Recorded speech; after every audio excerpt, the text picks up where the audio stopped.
Welcome to another edition of Great Health, Abundant Happiness, and Outrageous Love. Mwah. We're here to talk about the Summit Lost Pet Rescue team that we belong to and a great success story we just had. We're very excited. We are. So you are not even going to believe the final video at the end of this video.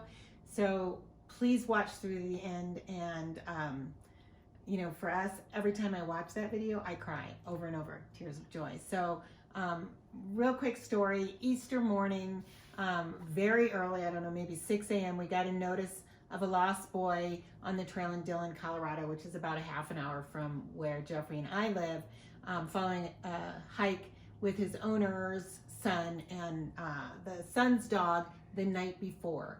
So this dog had been out on the trail by himself since the night before, and we really didn't know if we were going to see him or not. So and then what happened was they were out on a hike. He let the dogs run and play together all the way up the mountain. They had a blast. Had a great hike. All the scents and everything they've got going on. When they got down, the dog didn't want to get back in the car. And the dog was only 6 months new to this family, so probably not fully bonded yet or the whole 9 yards. So for whatever reason, it did not want to get back in the car. Right, and we should also, let you know that this dog was a rescue from Texas. Yep. It had been a stray for at least a year and a half, they believe, if not longer. So, sometimes dogs just get spooked. We don't know why the dog freaked out when the hike was over, but he did, and he took off up the woods, and that's where he spent the night. So Jeffrey and I immediately, we got that call Easter morning. We knew that a lot of people were going to be with their kids. They had family in town, and our two girls are with their future in-laws.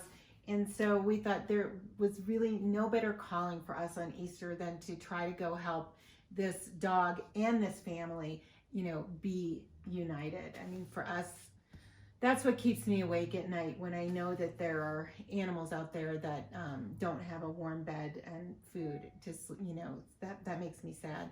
So we went there. We spent 12 hours at this Herman's Trail, and we were using all the calming techniques that were taught to us by the Summit Lost Pet Rescue team. Over the past year, we've been on a couple of other rescues, so we were really sticking to our guns. And the inclination is you want to chase the dog, you want to grab the dog, but that is not going to be a successful way to get the dog to trust you. So you'll see the dog. He's wearing an orange vest, which is really easy to spot because this went on for a few days. So orange harness. So it seems like you're going to see these videos. You're going to say, why couldn't you just grab the dog? Yeah. And we did have Melissa there as one of the co-founders of our group during those 12 hours. She came.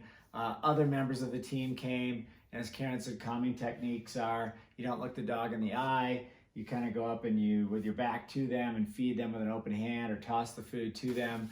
A lot of that went on throughout the whole day, and he was around, fairly calm. Right. But if you went to go reach a hand out, he would back off. Or if you went to approach him, he would run up the trail. Right. So you want to be down low at their level, not above them, because then you're like another animal threatening them when you're above them. So so we did all these calming techniques, and we really gained his trust, and Jeffrey and I literally fell in love with this beautiful boy. I mean, his name is Jet, and he you'll see he's the sweetest dog.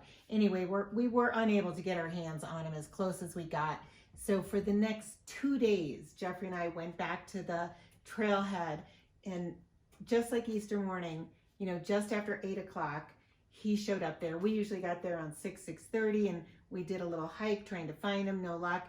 But he was always in the parking lot right after 8 a.m. For the next 2 days. So we would talk to him, and we would feed him, and he is definitely a food-driven dog, which I think was worked in all of our favors.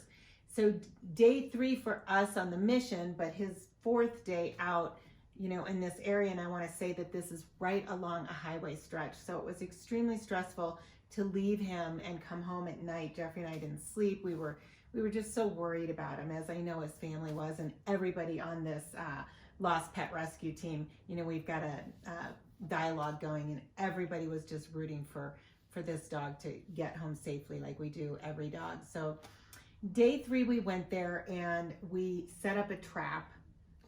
Actually, let me back you up, because day 2 we set up a trap that night. That's right. We did. And so with the cameras, so we were able to see him go into the trap. We zip tied the trap. Brendan, who's the other founder, came and set up the traps with the cameras and zip tied the doors. There's a door on the back that will close when they hit a trigger inside. So we were able to see him at 9 o'clock at night, go in and eat all the food, come back at 4 or 5 in the morning the next day, and go in and clean up the rest of the scraps. So we saw that he was pretty comfortable in that trap. Right, and that was day 3 for the dog being out. Right. So day 2 for us. Day 2 for us being on the mission. Right. And it's so difficult. You know, we kept saying, you know, Brendan, why can't we just set the trap? You know, we think he'll go in it. But you can't think that. You have to have the evidence that the dog will go all the way in, because you really have one shot at it. So we learned a lot on this particular dog rescue mission from both Melissa and Brandon about, you know, things that you want to do to ensure success at the end. Right. So sorry, you were going to day 3 for us. We were doing a lot of work with the dog. Yes. Or actually, not at first. At first, he didn't come back. He came back late that day. We set the trap fully. Yes. Right? We set the trap fully, and we were about ready to leave. Right. So the trap was fully armed, ready to go, loaded up with food. Right. It was all set up. The owner had showed up that morning. He spent a bunch of time there with the dog's friend, Benny, who was running around, putting his scent all over the place. The owner put down clothes, but he had to go back down to Denver to take care of his business. So he left, and we were about ready to leave. And all of a sudden, I look down the parking lot, and I said, oh my God, there he is. And, you know, every day he'd come out just after 8. So 8 came, 9 came, 10 came, 11 came. I know. We decided, you know, if we were lucky enough to have him come back, let's get the trap set and we should just leave. And so we got in our car, and just as we were getting in the car, as Jeffrey said, there was Jet. Obviously, the inclination is to be, you know, overly excited and again, run towards him. But we knew that we had just not had success for 3 days trying to get our hands on this dog, and we were this close, right? Right. So we knew this safe trap was our best bet if he showed up. And, you know, the universe had been listening to our prayers. We ducked in our cars as much as Jeffrey and I wanted to get out there. Melissa's like, shh, just stay in the car and duck. Don't let him see us. Because he had already started to bond with Jeffrey and myself and Melissa, because we'd been there every day for hours upon hours, feeding him and, you know, kind of reassuring him, etc. So you're tempted to go back out. The wildest thing was, so we ducked down the cars. He came back, and he could smell his owner and his other dog, Buddy, and you could see him sniff the areas and go crazy. Benny. And then he would go and throw his head back and howl, as if to tell him, I'm here, where'd you go? He would smell some more. He went over to the snowbank, looking at the highway, just howling like you'd see a coyote howling at the moon. And it was just, it was heart-wrenching to watch. Going back and forth, he'd smell the areas where they were, and then he would just howl. So it was hard to sit there and really just watch. It was so difficult. And that's the video. Him howling is the video that's on the front end of this. And that was, I think, the night 1, but he did this every time the owner would come up every day, and, you know, with Benny, the dog's sibling, and, you know, Benny would leave his scent, and the 2 dogs were very, very bonded in the 6 months that they've been together. And Jet would run to all the places where Benny was. Yeah. And, you know, almost as if to say, I'm here, where are you? And it would just break our hearts, because when you hear this howling, it's like a cry out, like, you know, where are you? I'm here, you know, come and get me. You know, I'm cold, I'm tired, come and get me. So that's the video you see at the front of this video. And then at the end, you're going to see the actual rescue, which we are told we are so blessed to have witnessed.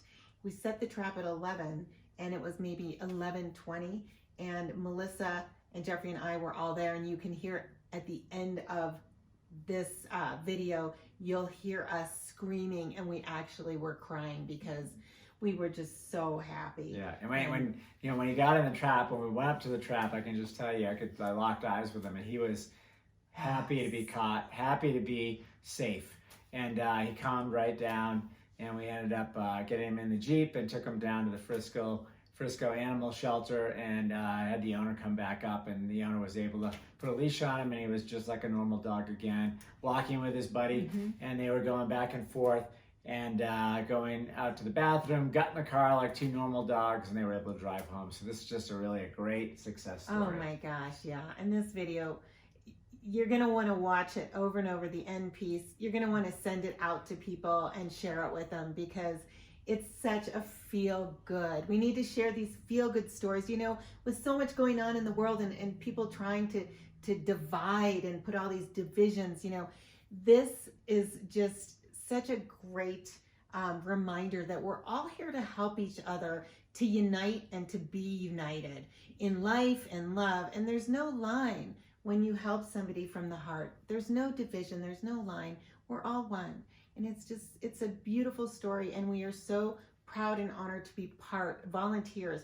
And let me just tell you, everybody that's part of this Summit Lost Pet Rescue is a non-paid volunteer. Oh, and that brings up another point too.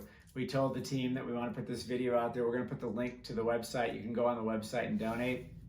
They need things like more of these traps. Obviously, all the food that they use to entice these dogs. I believe, I'll get these numbers right. January of last year up until now, they've rescued 90 dogs and 20 cats. So they've actually saved a lot of animals. So it's a great group. If you can do anything to donate, please click on the link and please drop some cash in there if you can. Or, you know, just send your good vibes our way, and thank you for watching. We just feel so good about being there and being able to help. Oh my gosh, I feel so good about it. Wishing you great health, abundant happiness, and outrageous love from the nest at Copper Mountain.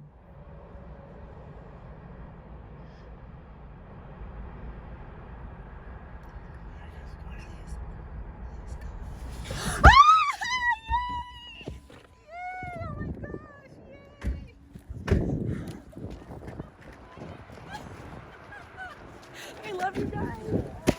Oh my God.